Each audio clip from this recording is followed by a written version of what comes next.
दोस्तों, अमेज़न जंगल का नाम सुनकर हमारे दिमाग में जो सबसे पहले आता है वो है यहाँ पर रहने वाले अलग अलग तरह के भयानक जानवर, जैसे कि एनाकोंडा, पाइथन और कोबरा। लोगों का तो यहाँ तक मानना है कि इस अमेज़न जंगल में आज भी डायनासोर रहते हैं। और ऐसा कहा जाना एक तरह से बिल्कुल सही भी है, क्योंकि अमेज़न जंगल इतना घना है कि अभी तक इसका सिर्फ 25% भाग ही देखा जा सका है, और बाकी के 75% हिस्से में क्या कुछ ये जंगल हम मनुष्यों से छुपाए बैठा है, अभी तक साइंटिस्ट भी जान नहीं पाए हैं। इस जंगल की विशालता का अंदाजा आप इस बात से लगा सकते हैं कि हर तीसरे दिन इस जंगल में एक नई खोज निकलकर सामने आती है। तो आज हम आपको इस वीडियो में अमेज़न जंगल के बारे में कुछ खास चीजें तो बताएंगे, साथ ही हम आपको ये भी बताएंगे कि इस जंगल का निर्माण कैसे हुआ था। तो वीडियो के अंत तक जरूर बने रहिएगा और वीडियो को एक लाइक जरूर कर दीजिएगा। दोस्तों, इस बात में कोई भी शक नहीं है कि दुनिया में सबसे ज्यादा सुंदर और विचित्र प्रकार के जीव जंतु अमेज़न के जंगलों में ही पाए जाते हैं। इस जंगल के अंदर आकर ऐसा महसूस होता है जैसे हम किसी अलग ही दुनिया में आ गए हों। इस समय धरती का सबसे ज्यादा घना जंगल अमेज़न ही है।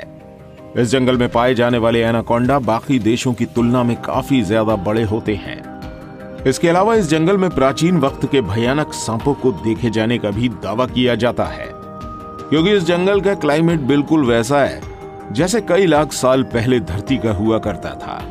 इस जंगल में बुलेट आंट जैसी चींटियां और कई अनोखे जानवर मौजूद हैं, जो कि बस अमेज़न जंगल में ही मिलते हैं। जैसे कि हमने आपको पहले ही बताया, अभी तक अमेज़न जंगल का आधे से कम एरिया ही देखा जा सका है, और बाकी का 75% हिस्सा ऐसा है जहां आज तक इंसान नहीं पहुंच पाया है, क्योंकि ये इतना ज्यादा घना है कि इसके अंदर जाना ही किसी जोखिम से कम नहीं है, और इतने अंदर तक टेक्नोलॉजिकल सामानों को लेकर जाना और भी ज्यादा मुश्किल है। जैसा कि आपने जाना, इसका क्लाइमेट लाखों सालों पहले की पृथ्वी जैसा है, तो वैज्ञानिक भी इस जंगल के साथ ज्यादा छेड़छाड़ करके इसको बर्बाद नहीं करना चाहते।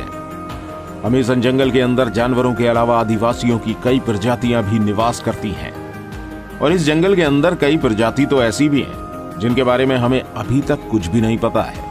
और अगर इस बढ़ते मॉडर्न टेक्नोलॉजिकल डेवलपमेंट के चलते ये अमेज़न जंगल नष्ट हो गया तो दुनिया के कई सारे जीव हमेशा के लिए विलुप्त हो जाएंगे। अमेज़न जंगल के बारे में आए दिन नई और अनोखी बातें सामने आती रहती हैं।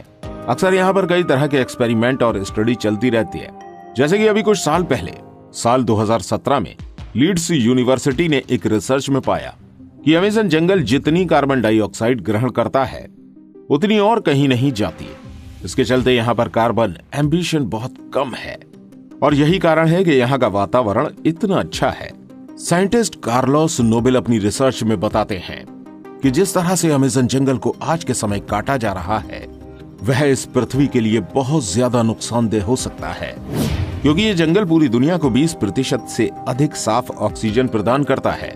अमेज़न जंगल का क्षेत्रफल इतना बड़ा है कि ये 9 देशों की सीमाओं को छूता है, जिसमें से 60% ब्राजील, 13% पेरू, 10% कोलंबिया और बाकी का हिस्सा गुयाना, एक्वाडोर, वेनेजुएला, बोलीविया, सूरीनामा और फ्रेंच गुयाना तक फैला है। आप एक बात जानकर शॉकिंग होंगे कि जितने जानवर इस पूरी पृथ्वी में देखे जाते हैं उसके 1/3 जानवर अकेले अमेज़न जंगल में देखे जा सकते हैं। इस जंगल के पेड़ों की संख्या लगभग 4 अरब बताई जाती है, जिसमें 16,000 से ज्यादा उनकी प्रजातियां हैं। दोस्तों, अमेज़न जंगल के कीड़ों की भी बहुत अधिक चर्चा की जाती है।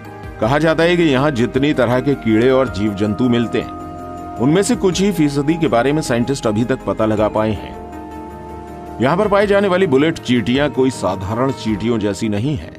कहा जाता है अगर ये किसी इंसान को डंक मार दें तो बंदूक की गोली लगने जैसा महसूस होता है।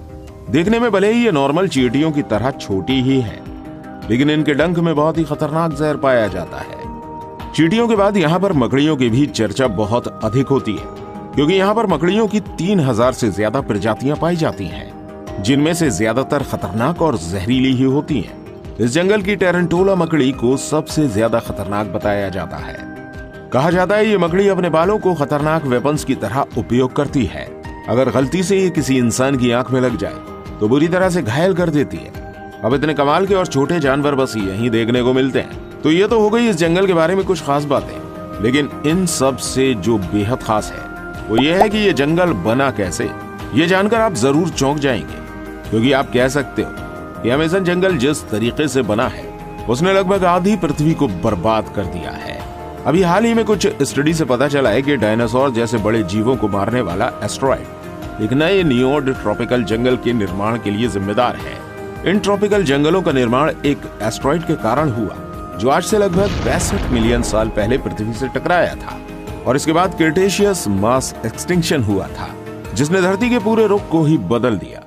इस दौरान पृथ्वी पर राज करने वाले 25 किलो के वजन से अधिक लगभग 75% जीवों की प्रजातियां पूरी तरह से विलुप्त हो गईं। ये मास एक्सटिंक्शन मुख्यतः 2 कारणों से हुआ, जिसने डायनासोर जैसे भयानक जानवरों का नामो निशान मिटा दिया।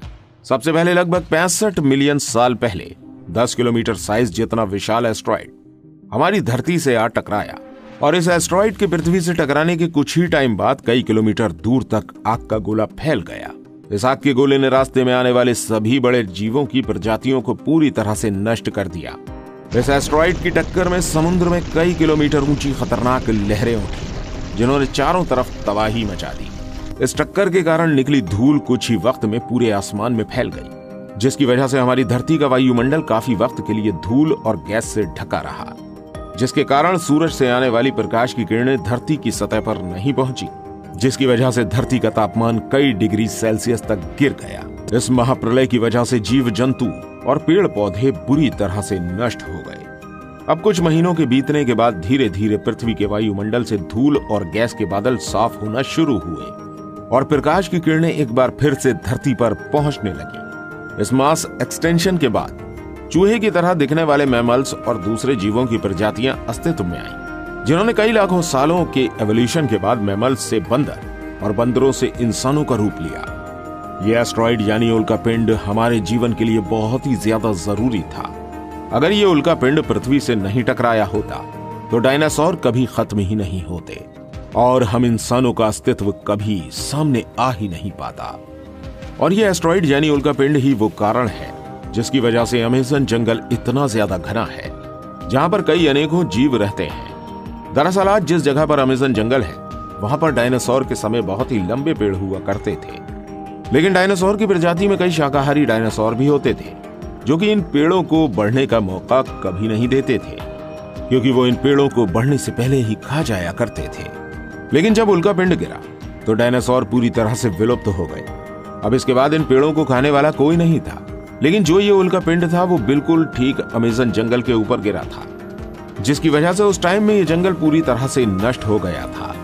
यहाँ पर कोई भी जीव नहीं बचा, साथ ही ये जगह पूरी तरह से रेडिएशन से भर गई। इस उल्कापिंड का तापमान इतना अधिक था कि इसने सभी हरे भरे पेड़ पौधों को जला दिया। लेकिन वक्त के साथ साथ यहाँ की स्थिति शांत हुई और यहाँ पर जीवन फिर से पनपने लगा।